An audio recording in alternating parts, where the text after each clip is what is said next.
발견의 즐거움 TVN 인사이트. 자, 지금 보고 계시는 한 사진은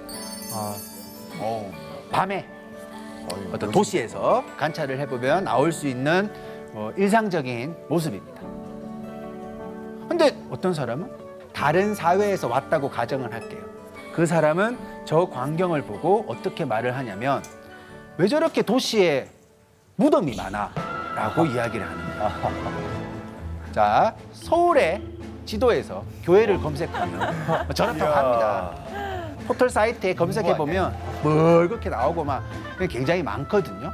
저 현상을 우리가 과연 그냥 신앙심에 투철한 많은 사람들이 여기 살기 때문이다 라고 해석을 해야 되느냐, 아니면 야, 너 왜 이렇게 신앙심에 투철해? 야, 이거 기도할 게 많잖아. 이걸 우리 가족의 건강부터 시작을 해서 뭐 우리 아이 시험부터 해서 기도할 게 많으면 어떤 사람은 근데 그걸 왜 기도를 해? 그걸 왜 기도로 해결을 하려고 해?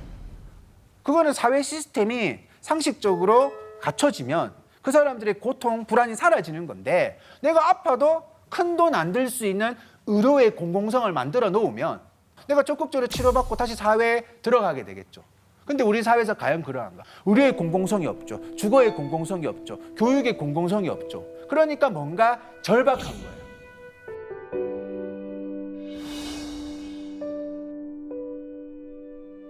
좋은 대학을 갔으면 좋겠다고 기도하는 그 간절한 어머니의 마음은 어떤 대학을 나오지 못하면 찬밥 대우를 받는 이 사회적 현실에서 출발하는 거죠. 항상 그 지점이 굉장히 중요한 거예요.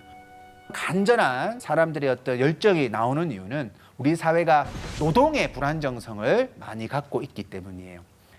실제로 작년에 서울시에서 서울 시민을 대상으로 조사를 한 적이 있는데, 내가 어떤 경우에 차별받을 거라고 생각을 하십니까? 여러 가지 뭐 소득, 성별, 지역 등 했는데 소득 수준에 따라서 차별을 받을 것이다 라고 생각한 사람이 절반 가까이 됩니다. 그 가장 대표적인 어떤 경우가 비정규직 노동자의 문제겠죠. 우리 사회가 사실상 비정규직 노동자들이 너무 많고 그 비정규직 노동자가 대부분 저임금 노동자로서 살아간다. 제가 드리고 싶은 말씀은 그 비정규직이 많고 양극화가 심해지면 우리가 가난한 사람을 이상한 이미지로 바라봅니다. 가난한 사람을 계속 도와줘야 되는데 다른 이미지로 바라보면서 이 양극화가 해결되지 않는 거예요. 자, 비정규직 노동자가 왜 힘드냐? 저 문장에서 다 나오는 거 아닙니까? 아니, 워킹을 하는데 푸어 하는데 어떡하란 말입니까? 우리 사회 시스템이 이래요. 내가 일을 하면 리치 부자 되겠다라는 게 아니라 가난을 모면하려고 주 40시간 일을 하는 거예요. 아무리 성실하게 일을 해도 내가 만약에 비정규직이다, 파견직이다, 용역직이다, 그런 어떤 타이틀이 바뀌어지게 되면 내가 아무리 발버둥을 쳐도 가난할 수밖에 없는 계속 상황에 놓여지게 됩니다. 먼저 급여에 대해서도 우리가 간단하게 한번 짚어보면 여러 가지 나름의 요즘 이제 정부가 많은 힘을 써서 간격이 좁혀지고는 있지만 비정규직은 정규직이 받는 급여의 70% 이하 정도의 급여를 받고 있습니다. 이것도 되게 좋게 해석을 한 거라고 생각을 하고, 대기업 정규직이 100만 원을 벌 때 비정규직은 35만 원 정도의 급여를 받습니다. 굉장히 열악한 환경이 있다는 거죠. 그리고 노조를 많이 가입을 해야지만 부당한 것을 말을 할 수가 있는데, 우리나라 정규직 같은 경우에는 한 12.8% 정도 노조를 가입을 하고 있는데 비정규직은 1.9% 정도의 노조를 가입하고 있습니다. 자, 먼저 이제 비정규직 노동자들의 열악한 생활 공간에 대해서 한번 짚어보도록 하겠습니다. 여기 왼쪽에 보고 계시는 화장실 안에 무슨 잡다한 생활용품이 굉장히 많이 들어가 있는데, 어떤 강남의 굉장히 비싼 아파트의 경비원 생활 공간이라고,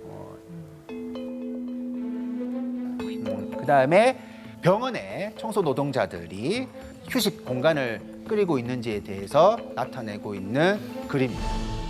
법을 제대로 공부를 해보시면, 그러니까 헌법 제11조에 보면 누구든지 생활의 모든 영역에서 차별받지 아니한다라고 말은 되어 있는데, 실제로는 이게 과연 21세기에 존재할 수 있는 일인가라고 생각이 들 정도로 끔찍한 일들이 벌어지는 거죠. 자, 여기서 엄청난 딜레마가 발생하게 되죠. 워킹 웨더 푸어합니다. 어떤 일을 택하면 가난해요. 우리 가난하려고 일하기 싫잖아요. 그러니까 일을 해도 가난하지 않을 몇 가지 직업의 사람들이 모여들기 시작을 하겠죠. 그러면 어떤 일들이 벌어집니까?